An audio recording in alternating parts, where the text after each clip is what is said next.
Hey, everybody. Welcome to your asynchronous lesson for the week. This will be lesson 7.6, more on the war. Specifically, we're going to talk about some domestic stuff that's happening as a result of the war, kind of what's going on the home front while the US is off in World War II. I want to start by talking about immigration. We've talked a bit in this class about immigration, although not as much as we might in a different year. A little bit about Asian immigration, a little bit about European immigration. We'll add to that conversation now.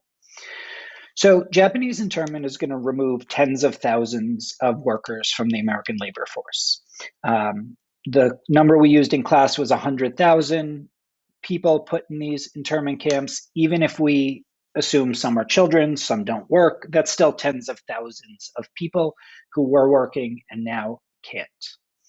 So, as we've seen in previous units, that need to fill labor is going to drive some major change in the US, specifically in this case, immigration from Mexico, specifically with the Bracero program. As I mentioned, Japanese internment is going to create a labor shortage. To solve this, a series of laws and diplomatic agreements are passed, starting in 1942, to bring temporary farm workers to the US from Mexico. Over the course of the program, 4.5 million Mexican farm workers are going to come to the US, where they're going to be provided with homes, lodging, medical and sanitary services. And the Bracero program is going to create a new source of cheap labor in the US, people to work that you don't have to pay a lot of money. As part of the program, there was processing. Braceros were taken to processing centers where they're going to be searched for guns, other contraband, and they're going to be sprayed with the pesticide DDT. I'm not a scientist. I don't know exactly what this does, but generally speaking, being sprayed in the face with a pesticide is bad. It's going to lead to some health issues, specifically respiratory issues, that will be made worse by overcrowded homes. Braceros are going to live in overcrowded homes with hundreds of other people. The combination of those two things are going to make them prone to respiratory illness. And then the last thing, sort of on the Bracero program for this week, although we'll move into some other stuff next week, is that 4.5 million people is a lot. The Bracero program is going to create tension, as immigration often does. As we've talked about, white America's tendency to have issues with others. We're going to see some tension between the Mexicans coming over to work and the Mexicans that are already here and white America. So that's the Bracero program. Just a couple other little things on the war. War bonds, victory gardens, women in the war, and the American family. Just a slide for each, shouldn't take us too long. We'll start with this. US mobilization is going to end up being even more power for the president, more agencies. New bureaucracies are formed. They're going to sell war bonds. They're going to produce propaganda, which we looked at in class. They'll direct the economy, prevent enemy subversion, so protect America, or at least they would argue protect America. A couple of those offices, the Office of War Information, War Mobilization, and Strategic Services. And then, as I said, war bonds, victory gardens, propaganda is all sort of coming out of the president, coming out of the executive branch. War bonds, these existed in World War I, although I don't think we talked about it. A bond is just when the government is selling its debt to people and then pays them back at a higher rate. Essentially, what that means is people are loaning money to the government to help pay for the war, and then they get that money back with interest at some point in the future. War bonds will help raise $187 billion to support the war effort. There's a couple posters here, I think. Yeah, buy war bonds. Don't let that shadow touch them. Buy war bonds. Sort of American propaganda. You should give the US money so they can protect you. Victory gardens, again, these existed in World War I. Again, I don't think we touched on them too much. Because a lot of the food being grown was going over to soldiers, people were encouraged to grow their own food.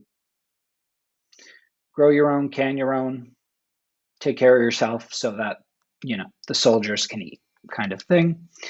And then women in war, there's really nowhere for me to put my face that won't be in the way here.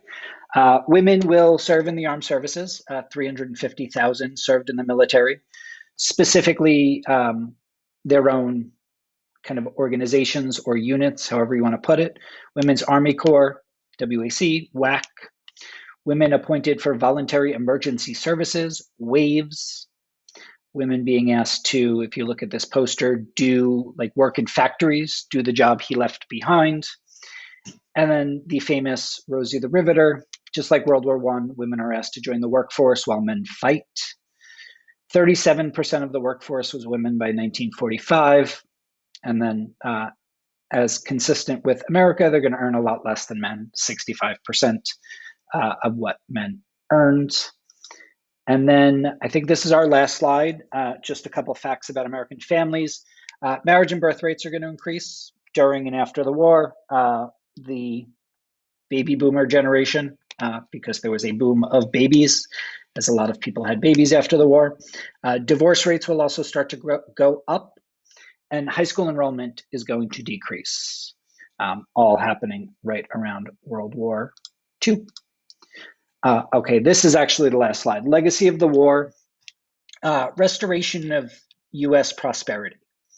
The Great Depression is officially going to end. Factories are running at full capacity because they need to produce things. People save money. They're growing food, they're rationing, they're doing whatever they do. Military bases in the South are going to provide a bit of an economic boom for the South, and the US debt is going to go up. The national debt is going to grow to 260 billion, which doesn't seem like that much if you consider what it is today.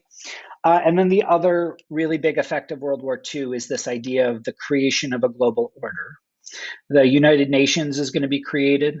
This N should be capitalized in 1945 to promote international stability. We've had 2 world wars in the span of a few decades. The UN is basically designed to make that not happen.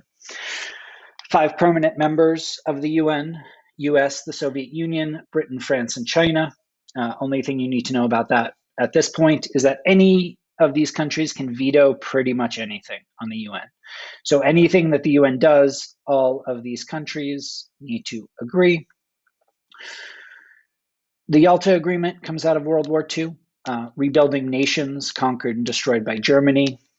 The Potsdam Conference is an agreement to demilitarize Germany and keep it divided between East and West. This is pretty standard punishment in wars. You start a war, you're on the losing side, you don't get to have a military anymore. And then the final piece, as we sort of think about moving forward, is that World War II is going to set the stage for the Cold War, which is a